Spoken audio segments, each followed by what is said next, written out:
Zakaj delite kondome danes? Ker je danes 1. december, svetovni dan boja proti AIDS-u. In kakšen je odziv mimoidočih študentov? Zelo zanimiv, vsi vzamejo kondome in so zelo veseli. V tem času, ki ste tu, ste jih razdelili v številu koliko? 800.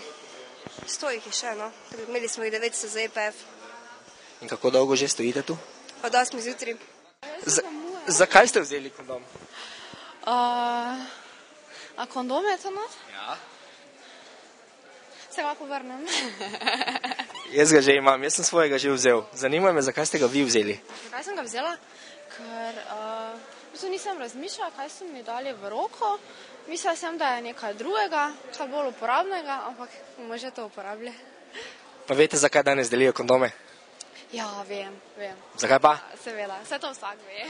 Za dan boja proti AIDS-u, da bojo študenti čim bolje ozaveščeni, tukaj se lahko tudi testirate, so vsi podatki gor, delimo pa kondome in pentlice.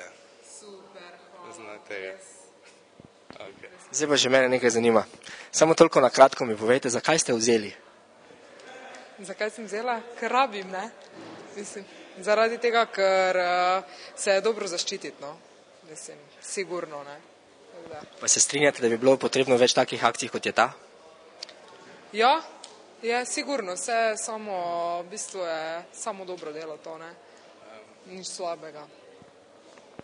Jaz mislim, da je bilo nujno potrebno, ne samo za dan dnev boja proti AIDS-u, ampak tudi ob ostalih dnevih, da se ozavešča proti tej problematiki, ki je vedno hujšega in hujšega problema. Mislim, da so glih sedaj jih odkrili 208 novih.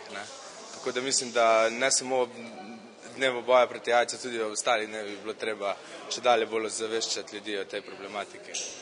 Pa poznate osebno kakega, ki je obolel z AIDS-om? Ne, jaz ne. Jaz tudi ne. Kako bi pa reagirali, če bi ga spoznala?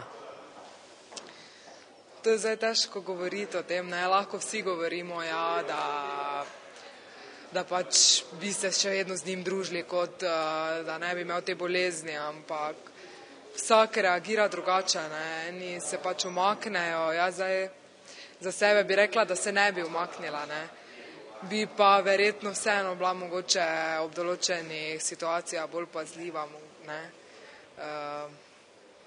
Jaz mislim, da je zelo pomembno, da se zavedamo, da se AIDS oziroma HIV, da se ne prenaša, vemo, ob nekih neposrednih stikih, oziroma samo preko spolnih odnosov oziroma preko krvi, tako da mislim, da ni nekih problemov ob druženju, če bi tudi spoznal nekoga z AIDS-om, mislim, da ne bi bilo problema.